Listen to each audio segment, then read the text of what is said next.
It is Tisha b'Av, the 9th of Av, here in Jerusalem at the foot of the Temple Mount. We're waiting to go up. Hundreds and hundreds of people waiting here in the very hot sun to get up to the Temple Mount this morning, Tisha b'Av, to observe the fast day, the day of mourning of Tisha b'Av, the day of the destruction of both the first and second holy temples, and many other calamities which have visited the people of Israel over the millennia.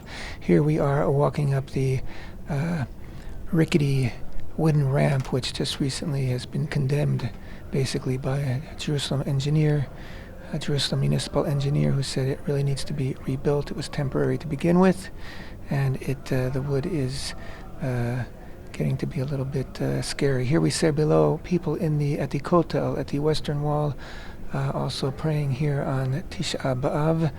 And a very different feeling, very, very different feeling going up to the Temple Mount and observing Tisha b'Av on the Temple Mount as opposed to down below. It's maybe only a matter of a few meters away, but it's worlds away. Totally different feeling. Here we're about to enter. You see the security forces actually recording the audio. I was up here and videoed this early this morning at 7:30 this morning. I'm now recording the audio as I'm observing my own video here, and learned later after I'd been up that there had been some violence on the mount before any Jews went up this morning. The Arabs, of course, wanted to precipitate violence and then cause the government to not allow Jews up. That didn't happen, and here we are entering into the Temple Mount, entering into the Hallel Gate, otherwise known as the Rabi Gate, southwest corner of the Temple Mount. Right in front of us, the building is Al-Aqsa Mosque, here in the southern end of the Temple Mount, and in a moment we'll be walking past that. You're going to hear, hopefully you'll hear, hopefully my phone picked up prayer all along the way. It actually began before we even got into the Temple Mount. As we're ascending every morning now, it's become a very recent custom for Shacharit prayer, Shacharit service, morning service of prayer to take place on the Temple Mount. And much of it takes place while in movement, because our time is still limited there because of the few hours we're allowed on the Mount. So you'll hear in the background prayer, you'll hear the Kaddish, you'll hear people answering Amen as we walk slowly past the Al-Aqsa Mosque, and we're on our way. We're heading due east. This is the route that you take on the Temple Mount when there's a temple, when there's not a temple. This is the way we go. You hear screaming now, shouting from the mosque. I assume that a Muslim is shouting at us as we walk by. Later on in the day, I also learned that some stones were thrown from the mosque as other groups went by. But by and large, this morning was quite peaceful for us on the Mount, and we're on our way. There is the dome, which of course was built over the place of the Holy Temple. So we're in the southern end. I was just looking due north at the dome. And once again, we are heading toward the east, going past the Al-Aqsa Mosque. And here we are in the southeastern corner of the Temple Mount. This is where it was dug up and converted into an underground mosque in the year 2000, I believe, when Ehud Barak was prime minister. This is where all the precious finds from the sifting project, Temple Mount sifting project, originated from the earth that the Muslims illegally dug up and threw into the valley. It was later collected by archaeologists and have been sifting through it ever since, finding many valuable finds from the first and second temple period. Here are pillars. I don't know if they've ever really been accurately identified as from what period they come from. It could be as old as the second temple. It could be a little more modern, but very limited access for archaeologists, if any at all, here in the Temple Mount. Policemen are constantly calling us to move a little faster. Lots of Jews want to go up in the Temple Mount today, and of course they're only letting us go in relatively small groups, and so then they ask us to move faster so the next group can go up. Despite the greatly improved and enhanced conditions for Jews on the Temple Mount. We are still only have access from 7:30 to 11 in the morning, 5 days a week, and from 1:30 to 2:30 in the afternoon, 5 days a week. So that's the situation. These are the steps that lead down to the underground mosque I was referring to a few minutes ago. That was built illegally by the Waqf in the year 2000, I believe, when Ehud Barak was prime minister. So we're gathering now at the southeastern corner and are about to head due north. We hug the eastern side of the Temple Mount because the inner courtyards of the Holy Temple, which we need to stay out of, actually extended very close toward the eastern side of the Temple Mount. We need to stay out of those inner courtyards because we are not purified by the ashes of the red heifer.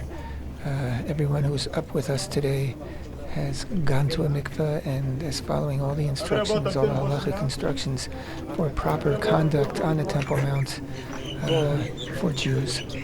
That includes not wearing leather shoes. Many people are actually barefoot, and other details as well. So here we are, and we're about to start heading up north. Here we are along the eastern side.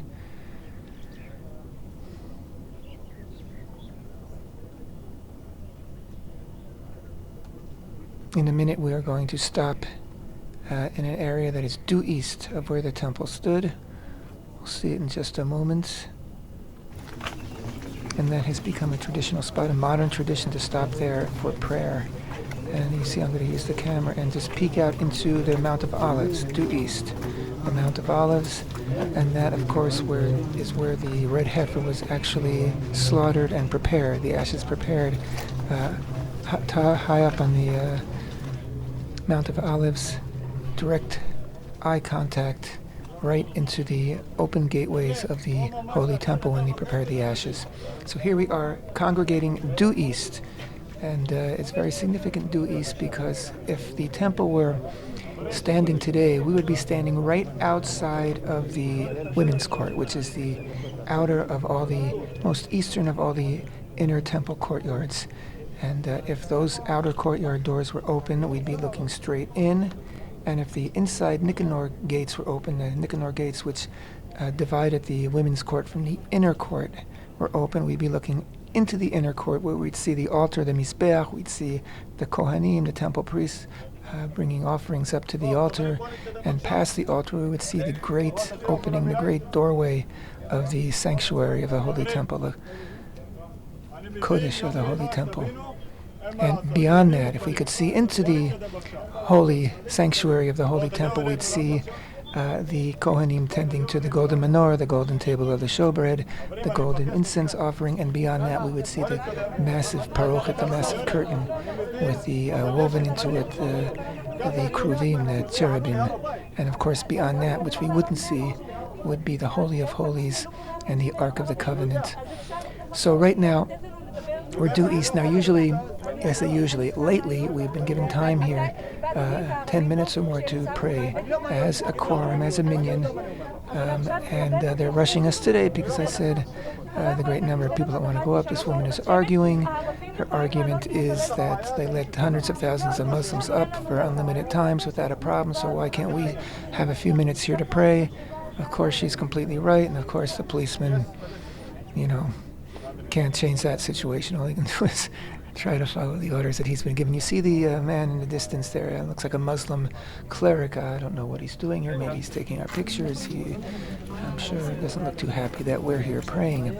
Okay, so finally, with much coaxing, we've begun to move on, and we're heading a little further north. We're going to be stopping again at the Shah Rachamim Mercy Gate complex, where we, again, it's become a tradition to stop, and oftentimes a lot of Torah teaching takes place there. Today, you'll see we're going to be continuing that tefillah that we began earlier, and the tefillah, the prayer that we began earlier, and couldn't conclude because we're being rushed along. So it's kind of an unorthodox prayer session since we are doing it in motion, but it's actually quite orthodox in that it's from start to finish. It is the morning prayer as it's supposed to be done. So again, we've stopped here, and you'll see in a moment the Baal Tefillah, the man leading the prayer. He's right there next to the man with the camera, and he's leading the prayer. People are answering Amen, and we'll be here for a few minutes. And again, the policemen are going to be constantly asking us to move on. It's an amazing experience to be up here on the Temple Mount in Tisha b'Av. It's totally different experience than anywhere else in the world, as you could clearly understand. To be here in the place of the Holy Temple on the day that we commemorate and mourn and fast over its destruction, and to be here comforting God, as it were, by visiting His place where His presence is, where His Shekhinah is, just as God comforts us on these days of fasting. We're here with God, as close as we can be, and it's an invigorating feeling. We're not lying on the ground saying kinot, saying dirges, and beating our breasts, but we're here praying the daily prayer in the place where prayer is strongest. And it's a sense of empowerment, actually.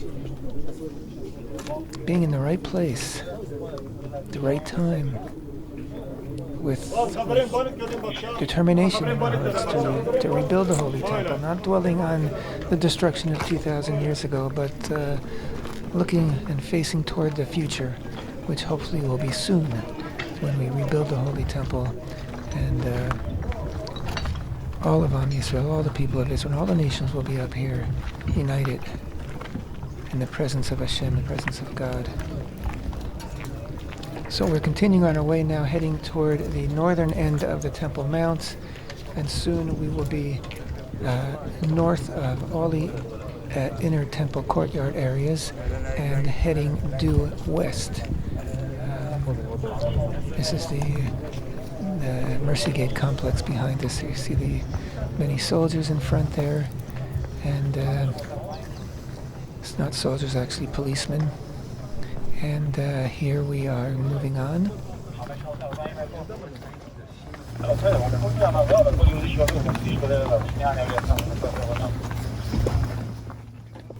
Usually we are able to, when we're in the northern area, northern side of the inner courtyards, we're able to step to our left and walk in close, right to the edge of where the inner courtyards were, and really get a in-depth, close-up view of where the Holy Temple stood, of where the animals were slaughtered, of where the altar, the Mizbeach was, where the Kohanim, where the Levites stood and sang while the offerings were being offered, and where the Israelites were standing as part of the daily Tamid offering, daily service in the Holy Temple.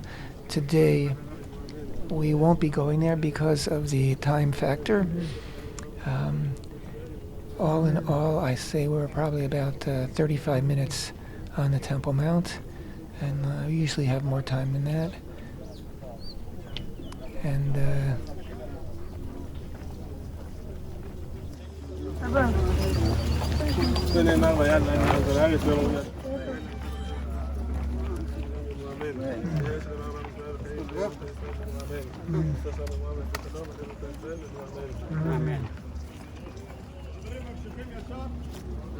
sometimes as I turn the camera, I can see other groups of Jews behind us, and sometimes as I turn the camera, it just seems like there's Jews everywhere I turn, which is an amazing feeling here in the Temple Mount. That's the area I mentioned a moment ago, where we usually walk up and can look right into where the inner courtyards are to be, but today we're walking right by it.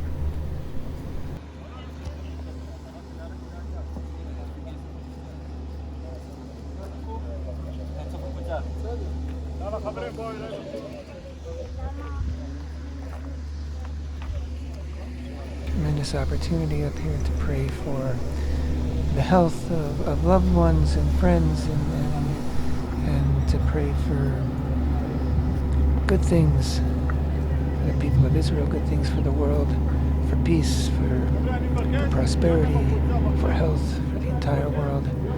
This is the place.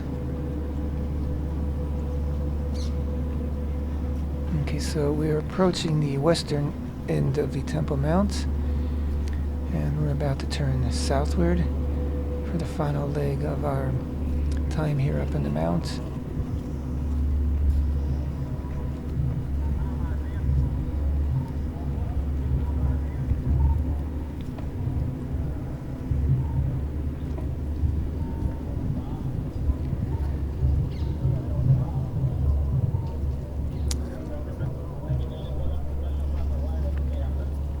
Like I said, I've heard in the news that there was some violence earlier in the morning before the Jews went up. The police quelled it quite quickly. Right now, I see very few Muslims on the Temple Mount. And again, the Muslim Brotherhood, the Hamas, the Palestinian Authority, and the Jordanian-led Waqf are the ones that incite and call for violence simply to disrupt a Jewish presence on the Mount, which they have failed quite significantly today. We were just one of many, many groups that went up from 7:30 onward to 11, and again from 1:30 to 2:30.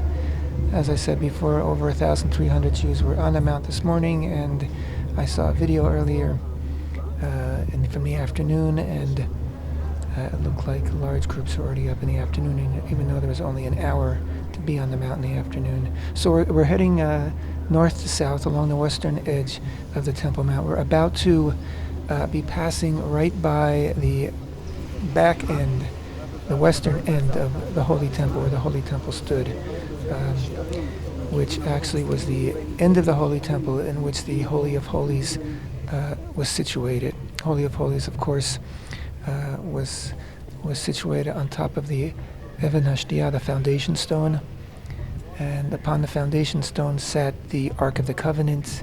And of course, only on Yom Kippur did the Kohen Gadol, the high priest, go into the Holy of Holies with the incense offering and for the atonement of the entire people of Israel. So here we are. The dome, of course, is built right on top of the Holy of Holies. It was a monument to the Holy Temple built by the Muslims.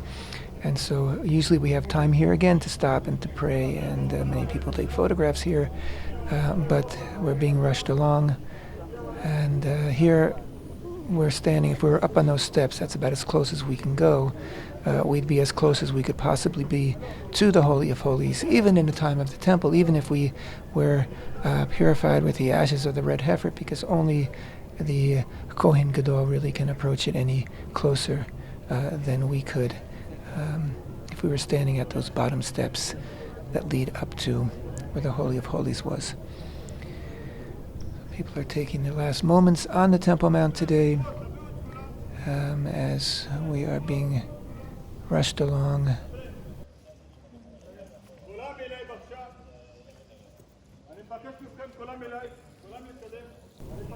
Again, everybody here that you see is fasting.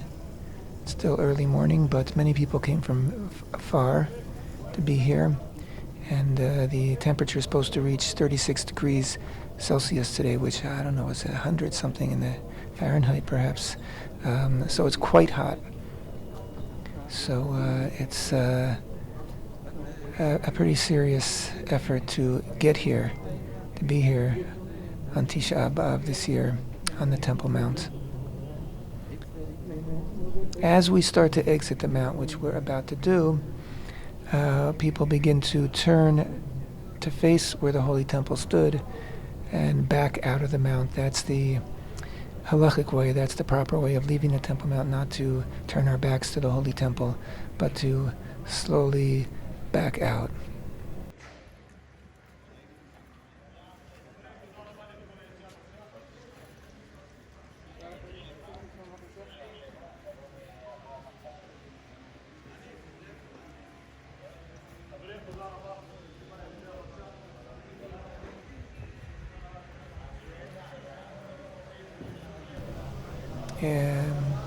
It's really an amazing way to begin the morning of Tisha b'Av, to be up here in the Temple Mount. It's just energizing and empowering, and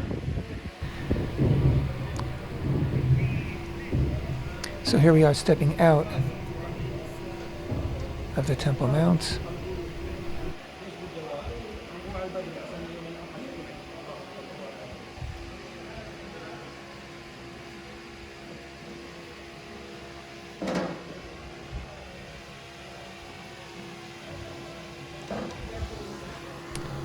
And these two men are mishtachaveh. They are prostrating themselves, which is what we are supposed to do on the Temple Mount, is an act of worship.